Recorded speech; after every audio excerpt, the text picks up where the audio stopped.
Surprise. जब प्रणय के PR का न्यूज पोस्ट कर दिया गया, तब उसने कुछ छोटे और प्रभावी सोशल अकाउंट को पैसे देकर अपनी रेपुटेशन साफ करने का काम दिया। अगले 3 दिनों तक उसने हर एक तरीके को अपनाया जिससे कि वो यूसुफा की प्रोफेशनल इमेज को फिर से लोगों के सामने बेहतर कर सके।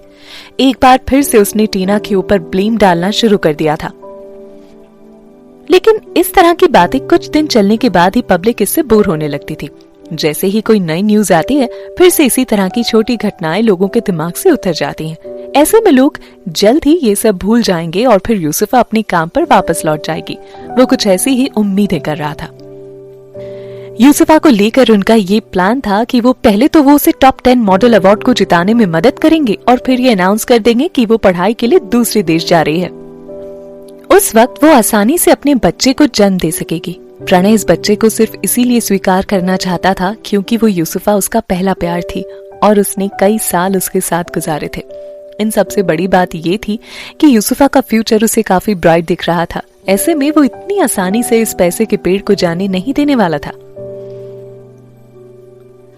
प्रणय द्वारा रिलीज किए गए पीआर न्यूज को देखने के बाद टीना की मैनेजर के चेहरे के भाव काफी सख्त हो गए थे। उसके पास टीना के घर की चाबी पहले से ही थी, जिससे वो उसके घर में दाखिल हो गई। लेकिन इस वक्त टीना घर पर नहीं थी। ये जानकर उसे थोड़ा आश्चर्य हुआ। उसने तुरंत ही टीना का पता करने के लिए उसे फोन लगाया। टीना, तुम घर पर क्यों नहीं हो? टीना इस वक्त रणविजय के लिए बाथटब में पानी भर रही थी। इसी बीच उसने कॉल पिक करके कहा, अरे मैं तुम्हें बताना भूल गई, मैं घर से बाहर हूँ। तुम कहाँ पर हो? तुम सेफ तो हो ना? और प्रणय को पता है? टीना पीछे मुड़ी तो उसने देखा कि रणविजय बाथरूम में आ चुका था। वो रितिका को इस बारे में एक्सप्लेन करने ही वाली थी, लेकिन रणविजय को ये नहीं पता था कि वो फोन पर है, इसीलिए उसने बीच में ही बोल दिया, तुमने मेड से क्यों नहीं कहा वो भर देती बाथटब? दूसरी तरफ रितिका फोन पर ध्यान से सब कुछ सुन रही थी। जैसे ही उसने फोन पर किसी आदमी की आवाज सुनी, उसने तुरंत ही टीना से पूछ लिया, टीना तुम किसके साथ हो? क्या तुम प्रणय को हर्ट करने के लिए किसी और के साथ रिलेशन में आ गई हो? मुझे पता है कि फिर से उठती हुई एक मॉडल के लिए ऐसी मदद का हाथ कौन बढ़ाएगा। तुम वाकई में मुझे परेशान कर रही हो। मुझे पहले ही शक हो रहा था कोई तो है जो कि तुम्हारी मदद कर रहा है। कहाँ हो तुम?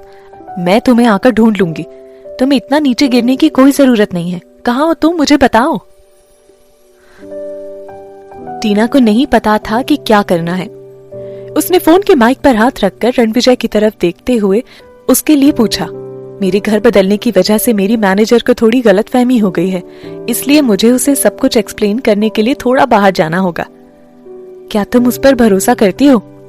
वास्तव में रणविजय ने पहले से ही रितिका के पीछे अपने आदमी लगा रखे थे। उसके पास रितिका की सारी जानकारी थी। वो काफी प्रोफेशनल और अच्छी मैनेजर थी। इसके साथ ही उसका दिमाग साधारण था और वो टीना के लिए काफी ईमानदार और हमेशा उसके साथ खड़ी रहने वाली थी। ओह, तब इसे यहाँ पर बुला लो। टीना ने इस बारे में काफी ध्यान से विचार किया। उसे समझ आ गया था कि रणविजय का मतलब क्या है और उसे उसके फैसले पर पूरा भरोसा था। अब वो पहले वाली टीना नहीं थी जो कि किसी को भी अपनी आंखों के आगे कोई गेम खेलने दे सकती थी। इसीलिए उसने रितिका से कहा कि मैं किसी को पुराने घर पर तुम्हें पिक करने के लिए भेज रही हूँ। रितिका ने निराशा से भरा एक्सप्रेशन देते हुए गहरी सांस खींची। टीना ने मुस्कुराते हुए फोन रख दिया। उसने फोन नीचे रखा और रणविजय की तरफ घूमते हुए कहा, मैंने पानी भर दिया है, क्या तुम अब खुद से नहा लोगे? रणविजय ने अपनी एक आंख की आईब्रो उठाते हुए शर्ट के बटन खोलने शुरू कर दिए। उसके कंधे की सुडौल हड्डियां नजर आनी शुरू हो गई थी। हमारे घर पर एक मेहमान आने वाला है और घर की मालकिन को उसके आगे जरूर प्रेजेंट होना चाहिए, और सबसे बड़ी बात यह है कि मैं तुम्हारे साथ ही नहाना चाहता हूँ। टीना के चेहरे पर हंसी आ गई, लेकिन इस बार वो शर्मा नहीं रही थी। रितिका काफी ज्यादा फ्रस्ट्रेटेड हो चुकी थी। उसे टीना द्वारा प्रणय को लेकर इतना नाउम्मीद होना ठीक नहीं लग रहा था। खास तौर पर उसे इस बात पर यकीन ही नहीं हो रहा था कि टीना ने खुद को किसी आदमी को दे दिया है, जबकि उसे पता है कि इस एंटरटेनमेंट इंडस्ट्री में कहीं भी सच्चा प्यार नहीं है। इस इंडस्ट्री के अधिकतर लोग बस एक रात के मजे में ही यकीन करते हैं। अगले ही दिन वो ऐसे पेश आते हैं जैसे कि वो तुम्हें जानते ही ना हो। वो इतनी बेवकूफ कैसे हो सकती है? उसने इतना गलत फैसला कैसे ले लिया? रितिका घबराहट के साथ घर के अंदर बाहर चक्कर लगा रही थी। थोड़ी देर में रणविजय का आदमी वहां पर पहुंच गया। उसने जैसे ही रितिका को देखा और वो बोला, अगर तुम टीना मैम से मिलना चाहती हो तो मेरे साथ आओ।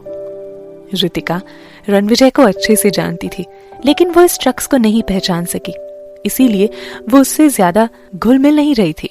उसने अपना एक पैर उठाकर उसे मारते हुए कहा, अगर मेरी टीना के साथ कुछ हुआ ना तो मैं तुम्हें और तुम्हारे बॉस दोनों की टांगे तोड़ दूंगी।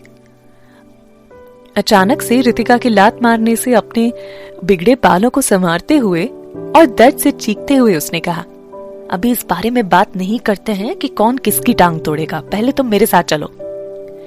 रितिका ने एक लंबी सांस खींची और फिर वो उस आदमी को घूरते हुए जाकर गाड़ी में बैठ गई। पूरे रास्ते रितिका उस आदमी से तरह तरह के सवाल करके उसको बोर किए जाने की कोशिश करती रही, यहाँ तक कि उसने टीना के फैमिली बैकग्राउंड के बारे में भी उसे सब कुछ कह डाला। आखिरी में जैसे ही कार बंगले के करीब पहुंची, रितिका के आश्चर्य का ठिकाना नहीं था। लॉर्ड रेजेंसी, इस पूरे शहर का सबसे आलीशान घर। इस इलाके में कुल 30 ही घर हैं और यहाँ रहने वाले सभी एक से बढ़कर एक पैसे वाले और पॉपुलर लोग हैं। इस एरिया में रहने वाले किसी भी व्यक्ति के बारे में सुनकर हर व्यक्ति आश्चर्य में पड़ जाता है। वो आखिर तुम्हारा बॉस कौन है? रितिका ने आश्चर्य में पड़ते हुए पूछा। एक बार अंदर चलो, तुम्हें खुद ही पता चल जाएगा, उस आदमी ने परेशान होकर थोड़े गुस्से भरे लहजे में बोला। जैसे जैसे रितिका बंगले के अंदर दाखिल होती रही, उसके दिल की धड़कन बढ़ती जा रही थी। उसे डर भी लग रहा था। अंदर जो कोई भी हो, लेकिन रितिका के पास इतनी हिम्मत नहीं थी कि उसका सामना कर सके। जैसे ही बड़ा सा गेट खुला, सामने ही एक बड़ा सा फाउंटेन नजर आया और फिर गाड़ी अंदर घुसती चली गई।